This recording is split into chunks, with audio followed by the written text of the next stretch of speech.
શ્રી કૃષ્ણ ગોવિંદ હરે મુરારે હે નાથ નારાયણ વાસુદેવ.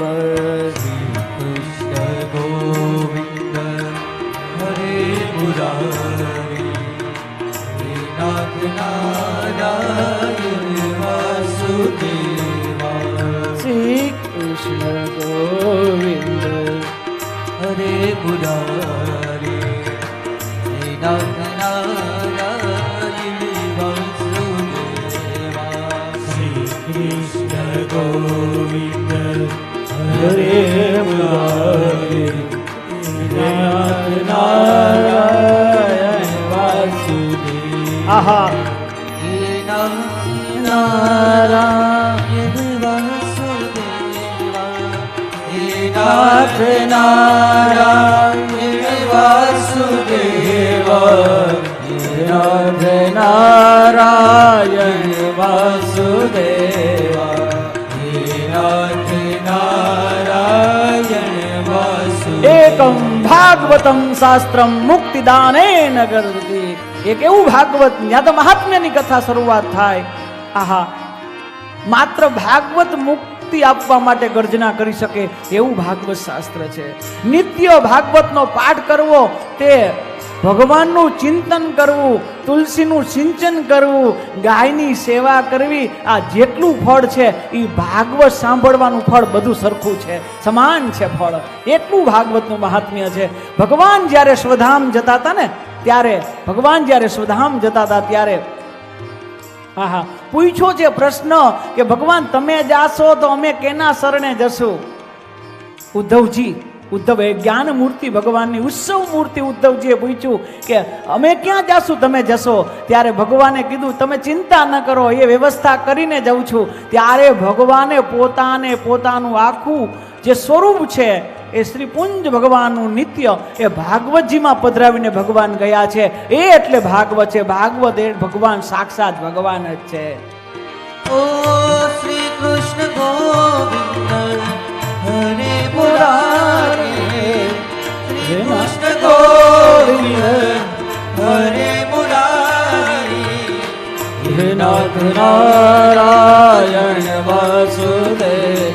ભાગવતના મહાત્મ્યમાં જ ઘણા બધા શ્લોકો છે. ભાગવતના મહાત્મ્ય માટે કે ભગવાનનું મહત્વ, ભાગવતનું મહત્વ શું છે એમ કોઈ શ્લોક સાર્ધમ, અડધો શ્લોક, અડધો ન બોલી તો અડધું પદ, એક વાક્ય પણ નિત્ય જે ભાગવતનું પાઠ કરે, આહા ભગવાન એમના દ્વારે આવે, ભગવાન આવે. અને મનસંતોષકારકમ, ભગવાનને પૂછ્યું કે તમને સંતોષ ક્યારે થાય? ત્યારે ભગવાને કીધું છે આહા મને સંતોષ થાય કોઈ પરમ વૈષ્ણવ, ભાગવતીય પરંપરા, પરમ વૈષ્ણવ કોઈ ભાગવતનું પાન કરે, ભાગવતનું કથા શ્રવણ કરે, એ મનો સંતોષકાર, મારા સંતોષનું કારણ છે આ ભાગવતની. અને અહીંયા જ્યારે સંકીર્તન થતું હોય અને આ હરિદ્વારની પવિત્ર ભૂમિમાં જ્યારે સનત કુમારોએ ભાગવતનું મહાત્મ્ય ગાયું છે, વૃંદાવનમાં અવાજ ગયો છે અને વૃંદાવનમાં જ્ઞાન વૈરાગ્ય જે સૂતા છે, જેને વેદના મંત્રો ન જગાડી શકે, કેવલમ ભાગવતના શ્લોકો એને જગાડ્યા છે.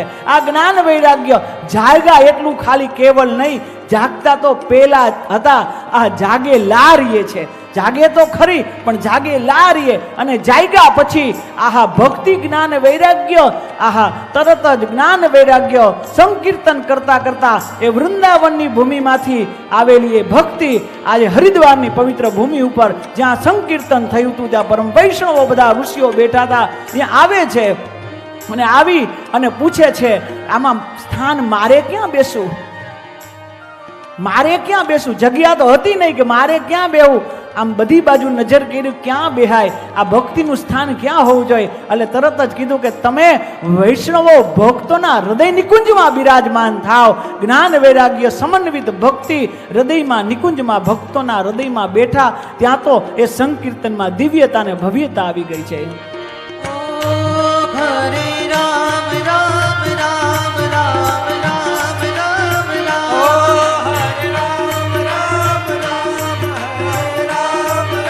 ભક્તિ સુદો તરુણો ગૃહીત્વા પ્રેમે કરૂપા સહસા વિરાજિત શ્રી કૃષ્ણ ગોવિંદ હરે મુરારે હે નાથ નાથેતી નામાની મોર વદન દે જ્યારે ભક્તિ જ્ઞાન વૈરાગ્ય સાથે ભક્તોના હૃદય નિકુંજમાં બેઠા અને ત્યાં તો દિવ્ય વાતાવરણ સજાવ્યું. એક બાજુ સનત કુમારોની એ પોતાની અદ્ભુત વાણી હોય, નારદ જેવા સંતો શ્રોતા બનીને બેઠા હોય અને ભક્તોના હૃદયમાં જ્યારે ભગવાન જ્ઞાન વૈરાગ્ય ભક્તિ બિરાજમાન થાય ત્યારે નિજ લોક પરિત્યજ્ય ભગવાન પોતાનું સ્વધામ છોડી અને આવવા મજબૂર થાય.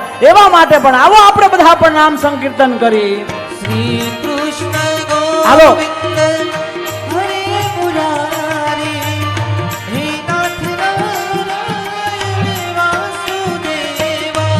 શ્રી કૃષ્ણ ગોવિંદ હરે મુરારી હે નાથ નારાયણ વાસુદેવા. હે નાથ નારાયણ વાસુદેવા. નાથ નારાયણ વાસુદેવા. હે નાથ નારાયણ વાસુદેવા. હે નાથ નારાયણ વાસુદેવા. હે નાથ નારાયણ વાસુદેવા.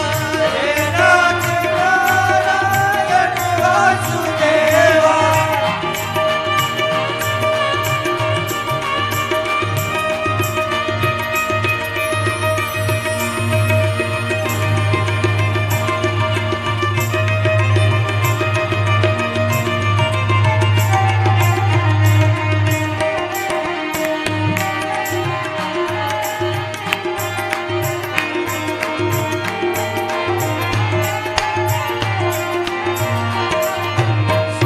કૃષ્ણ ગોવિંદ હરે મુરારી હે નાથ નારાયણ ભગવાન વાસુદેવા. નું સુંદર સ્વરૂપ છે.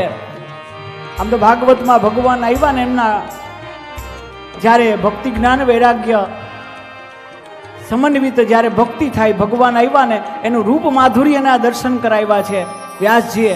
કેવા છે? વનમાલી ભગવાન આવ્યા, પીળું પિતાંબર ધારણ કરેલું છે. પિતાંબર શબ્દ ભાગવતમાં વ્યાસ નારાયણે 28 કરતાં પણ વધારે પિતાંબર અથવા પિતાંબરને લગતા શબ્દ વાપર્યા છે. વનમાલા વનમાલી વિભૂષિતમ ભગવાનને વનમાલી કીધા છે. જ્યારે ભગવાન આવ્યા ને તો કેવા વનમાલી. માલાની અતિ નિકટતાને જોઈને વ્યાસજીએ ભગવાનને વનમાલી કીધા છે. ભગવાનને માળા બહુ પ્રિય, માં બહુ માળા પ્રિય છે. એટલે એ માળા એટલી પ્રિય છે કે ભગવાનનું નામ જ વનમાલી થઈ ગયું. વનોની પુષ્પની ખીલેલી ભગવાનને માળા છે એ એટલી બધી ગમે. અને માલિયતે ઇતિ માલાહા. અને માળાની વિશેષતા એવું છે કે માળાની પાછળ લક્ષ્મીજી છુપાતા હોય. માળાની પાછળ લક્ષ્મીજી હોય. ભગવાનના હૃદયમાં લક્ષ્મીજીનો નિત્ય વાસ છે. માળા એ ઢાકે એટલે માળા છે લક્ષ્મીને ઢાંકવાનું સ્થાન કરે છે, એ કામ કરે છે. એટલે ભગવાનનું આ સુંદર મજાનું સ્વરૂપ છે. વનમાળી મુરલી ધારી ગોવર્ધન ગિરધર ધારી. વનમાળી મુરલી તમારે નો ધારી લગે. ગોવર્ધન ગિરવર ધારી. વનમાળી મુરલી ધારી ગોવર્ધન ગિરધર ધારી. વનમાળી મુરલી ધારી ગોવર્ધન ગિરવર ધારી.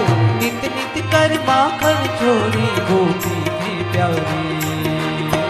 नित नित कर माखन चोरी गोपी की प्यारी. आओ रे गाओ रे गोकुल के प्यारे. હે તમે આવો રે નાચો રે ગોકુલ કે પ્યારે. अरे आओ रे नाचो रे गोकुल के प्यारे. અરે આવો રે નાચો રે ગોકુલ કે પ્યારે. હર સુંદર મંદ મુકુંદા હરિ નારાયણ હરિઓ. હરિ સુંદર નંદ મુકુંદા હરિ નારાયણ હરિયો.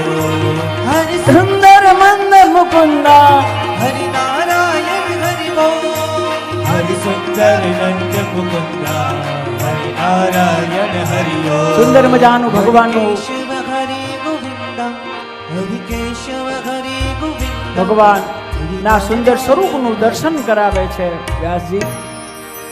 આના ઉપર આ કથા ઉપર એટલી ખબર પડે કે ભાગવત શું કરે, આપણી અંદર રહેલા જ્ઞાન વૈરાગ્યને જગાડવાનું કામ કરે છે.